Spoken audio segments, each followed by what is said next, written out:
Hi, my name is Bonad, and I love fighting games. My first video on YouTube was about how much I love and why I love fighting games, though for my sake, just take my word for it instead of actually watching that video since it's not a great one. It was my first attempt at narrating and video editing after all. Anyway, I bring this up because this video is about Guilty Gear Strive, one of the most stylish and chaotic fighting games that actually rejuvenated my drive to get back into the genre. Persona 4 Arena Ultimax is my bread and butter, and for a time I was perfectly content with playing just that as my fighting game of choice. However, a friend of mine got me into Strive by brutally kicking my ass with his Potemkin this one random afternoon, but knowing that the game was developed by ArcSys Works, it was also partially my decision to sort of pay my respects and check out their premier franchise, and boy do I have a lot to say about this game. But first, let's break down the history of Guilty Gear Strive. Formerly unveiled at EVO 2019 and released 2 years later in 2021, Guilty Gear Strive presented itself almost like a softer reboot of the franchise in terms of the gameplay. Features that made Guilty Gear stand out from other fighting games, such as Roman cancels and dust attacks, returned in Strive in revamped fashion. But oddly enough, there were some features, most notably the instant kill technique that Guilty Gear is renowned for, that were removed entirely. To this day, it's still a polarizing choice that remains a topic of discussion amongst players, but it seemed as if Strive was heading towards a more competitive and beginner-friendly direction. It's not like previous Guilty Gear games were so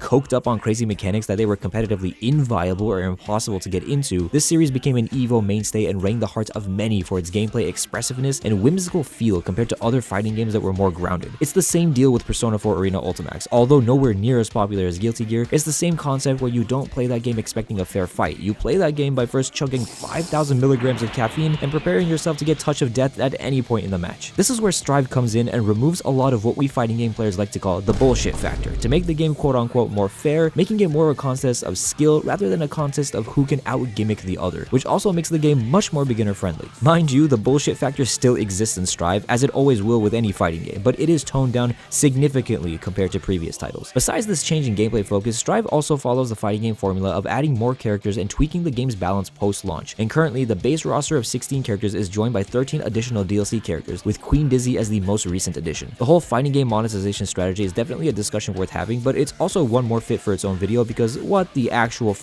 are these prices, man? Currently, Strive is in its 4th season, but more on that later because the game is a bit goofy right now. But now that we're all up to speed, I want to talk about why I personally find this game to be so much fun. First and foremost, Strive feels incredibly smooth and responsive. Execution isn't an issue at all, and it has some of the most satisfying movement options of any anime fighter. Of course, there's the standard anime fighter movement options like air dashing, double jumping, super jumping, but one of the fundamental mechanics of Strive is the universal ability to manipulate time. Like literally, you slow down time with different colored roaming cancels, and when you add directional inputs to this time slow, the game becomes this awesome movement battle where you're slowing down time and sliding backwards to avoid an attack, or using the time slow to extend a combo. Seeing a Potemkin, a heavyweight character without a dash, use roaming cancels to perform the forbidden air dash to jump scare you from the other side of the stage is peak Guilty Gear Strive. Now there is a slight learning curve, which is quite normal for fighting games, but if you stay consistent with it, you start to see the gameplay possibilities unfold. Roaming cancels are but one resource to toy around with. You can also use the full burst gauge to break out of any combo, or use half of it to perform a dauntless defense or a wild assault technique. And you can also spend your meter on overdrives, some of which have frame 1 invulnerability, others that cost your entire stick of butter and do insane amounts of damage, and a select few that buff your character, but all of which look drop dead gorgeous.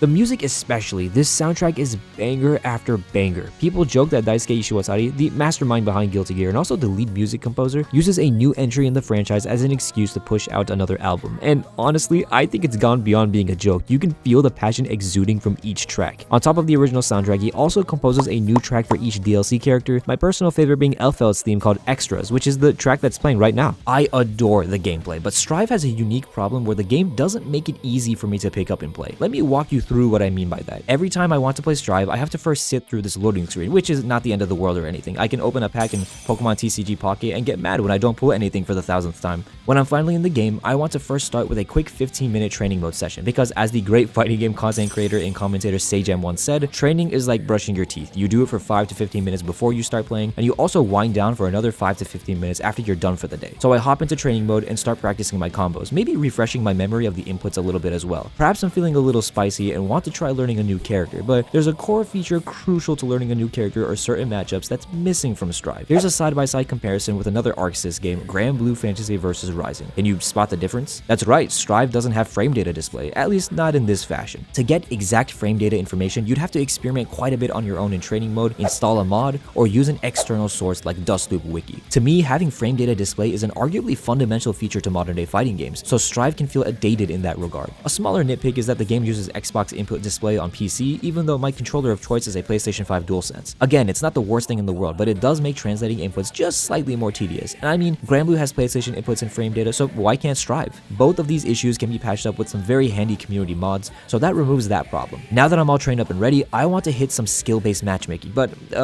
yeah, I don't really have a joke or anything to segue into this. There's just straight up no skill-based matchmaking 4 years into the game's lifespan. You've got to instead go to the tower and run around with your digital avatar to find a match, or alternatively, hit the quick player match button on the main menu, which essentially makes you one of these guys who sit around and wait for someone to match them. This is for if you want to play with someone who is relatively close to you in skill level, and I use the word relatively quite sparingly because you could climb quickly to, let's say, rank 8, but then get pummeled like a helpless child and get sent back down a consecutive flight of floors by a guy who got demoted from rank 9. Having 10 floors and grouping the players into these floors, which essentially becomes your rank, is a very inconsistent and difficult way to promote growth amongst players. Using myself as an example, I once got to floor 8 because I was on a hot win streak. Then one day I found myself at floor 4 and now I'm at floor 6. Going on a win streak or a lose streak should not change your rank this dramatically. This kind of extreme ping-ponging between floors makes for a brutal climbing experience, and the lack of single-player content doesn't help to take the edge off either. And so it's gotten to the point where the only times I launch Strive is to play online and practice with my friend in private lobbies while we chat and call. If you don't have friends who play Strive, which trust me, I had to basically beg and plead my friends to play with me because I had no one else to play with, then you can enter the open park, which doesn't have any rank shenanigans, but fair warning, some demons lurk in these parks waiting for unsuspecting players to match them. It's scary out here, fellas. Beware the lone Potemkin mains. Going back to single player content though, that's another thing entirely. I'm a die-hard arcade mode enthusiast, and the arcade mode for Strive is very wonky. You don't get to choose a difficulty, but instead are placed on a difficulty path depending on how you perform. And if you're on the highest difficulty called Extreme, the boss at the very end is just total nonsense. They defy all logic and quite literally cheat. Guilty Gear Strive arcade mode is like the Dark Souls of fighting game arcade modes. It's ridiculous. I just want some goofy 30-second cutscenes and some in-game currency, man. Like I said in the beginning, I absolutely love the way Strive feels and plays, but the game doesn't make it easy for me to hop in and enjoy. Granblue is like the shining example of how it should be done, which is puzzling because it's the same developer. It's a shame because Strive is constantly getting new content,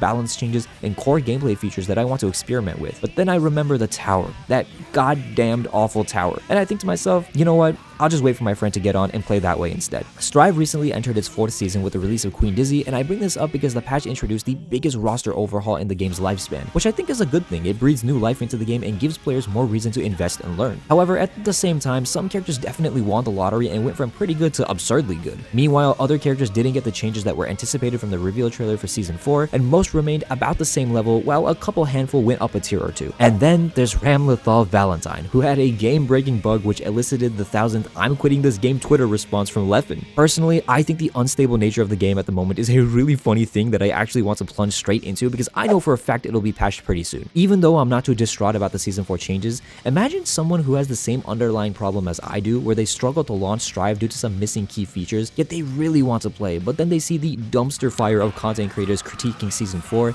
and they may be even more hesitant to jump back in. I love Guilty Gear Strive, but it is kinda rough around the edges, and I could leave the video off there with that last sentiment, but it wouldn't be right of me to come on this platform and draw the curtains right after expressing some of the areas where Strive falls short. So whether or not the development team hopefully listens to the fans or not, I want to give a couple of solutions that anyone in the community can utilize right this moment. If the lack of skill-based matchmaking turns you away from the game and you also want to be competitive, then consider going to local events or signing up for online tournaments. They happen frequently. The best way to learn and grow is to try and fail over and over again. And if you want to spar with players in your skill level or get some coaching from someone more experienced before entering tournaments, then there are a multitude of forums, YouTube channels, and Discord servers that you can use to your advantage. These communities are also perfect for my casual folks, since you can find someone close to you in skill range and spend the afternoon chatting away as you play Strive together. It's unfortunate that we have to go out of our way to have a decent playing experience when most other modern day fighting games have pretty good systems in place that promote growth. But if we're to make a silver lining out of all of this, at least community participation inadvertently goes up out of spite. I didn't have this video planned or scheduled. It kind of just happened as a reaction to Season 4, and I thought now would be as good a time as any to get my thoughts out on the game. I adore your Guilty Gear Strive, and because I love playing this game, I want to vocalize my concerns in the hopes that they'll be addressed in the future. I don't like to be negative in my videos. There are so many games I've played that people will never know about and that will never make the light of day on this channel